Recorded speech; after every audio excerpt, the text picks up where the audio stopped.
Tuhan berfirman kepada Musa, "Buatlah 2 nafiri dari perak.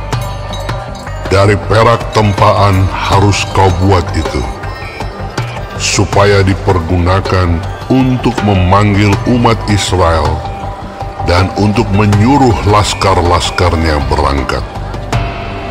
Apabila kedua nafiri itu ditiup, segenap umat itu harus berkumpul kepadamu di depan pintu kemah pertemuan. Jikalau hanya satu saja ditiup, maka para pemimpin, para kepala pasukan Israel harus berkumpul kepadamu. Apabila kamu meniup tanda semboyan, maka haruslah berangkat laskar-laskar yang berkemah di sebelah timur.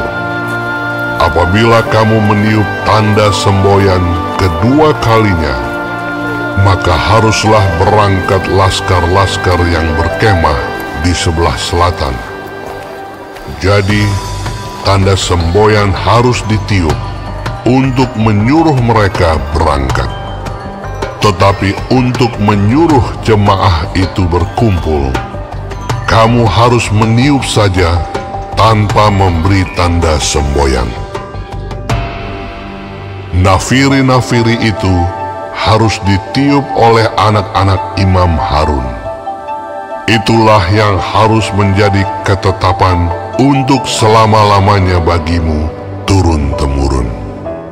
Dan apabila kamu maju berperang di negerimu, melawan musuh yang menyesakkan kamu, kamu harus memberi tanda semboyan dengan nafiri, supaya kamu diingat di hadapan Tuhan Allahmu dan diselamatkan daripada musuhmu.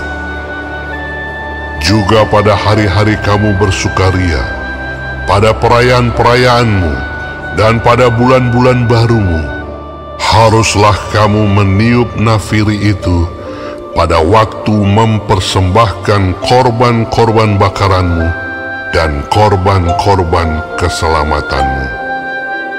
Maksudnya, supaya kamu diingat di hadapan Allahmu. Akulah Tuhan Allahmu. pada tahun yang kedua, pada bulan yang kedua, pada tanggal 20 bulan itu, naiklah awan itu dari atas kemah suci tempat hukum Allah. Lalu berangkatlah orang Israel dari padang gurun Sinai menurut aturan keberangkatan mereka. Kemudian diamlah awan itu di padang gurun Paran. Itulah pertama kali mereka berangkat menurut titah Tuhan dengan perantaraan Musa. Terdahulu berangkatlah laskar yang di bawah panji-panji Bani Yehuda menurut pasukan mereka. Yang mengepalai laskar itu ialah Nahason bin Aminadab. Yang mengepalai laskar suku Bani Isakar ialah Netaneel bin Zuar. Yang mengepalai laskar suku Bani Zebulon ialah Eliab bin Helon. Sesudah itu kemah suci dibongkar, dan berangkatlah Bani Gerson dan Bani Merari yang mengangkat kemah suci itu. Kemudian berangkatlah laskar yang di bawah panji-panji Ruben menurut pasukan mereka.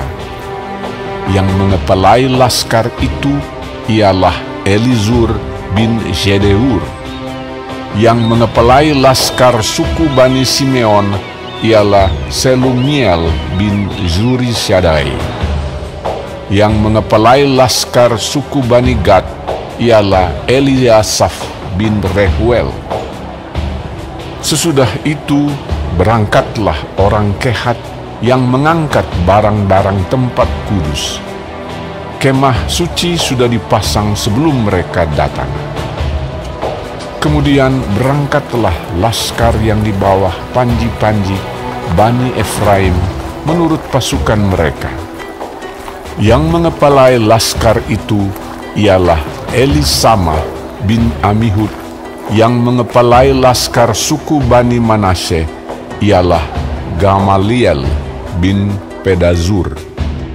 Yang mengepalai laskar suku Bani Benyamin ialah Abidan bin Gideoni.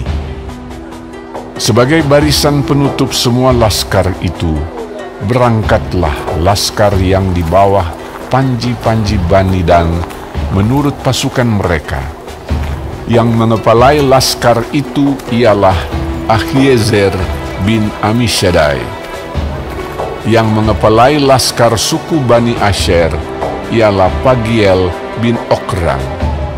Yang mengepalai laskar suku Bani Naftali ialah Ahira bin Enan. Itulah aturan keberangkatan orang Israel menurut pasukan mereka ketika mereka berangkat.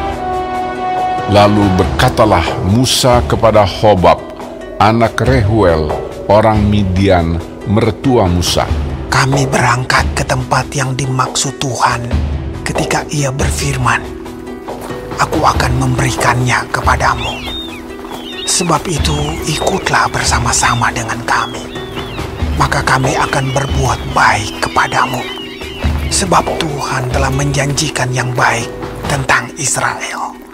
Tetapi jawabnya kepada Musa, "Aku tidak ikut, melainkan aku hendak pergi ke negeriku dan kepada sanak saudaraku."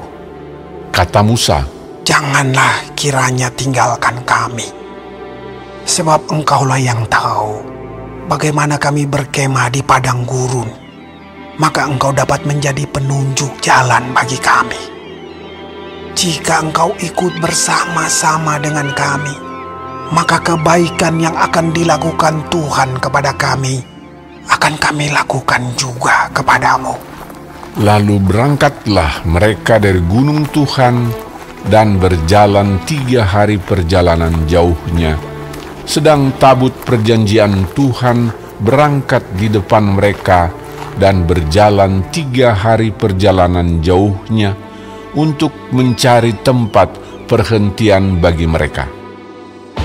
Dan awan Tuhan ada di atas mereka pada siang hari apabila mereka berangkat dari tempat perkemahan. Apabila tabut itu berangkat, berkatalah Musa, "Bangkitlah Tuhan, supaya musuhmu berserak dan orang-orang yang membenci Engkau melarikan diri dari hadapanmu." Dan apabila tabut itu berhenti, berkatalah ia, "Kembalilah Tuhan kepada umat Israel yang beribu-ribu laksa ini,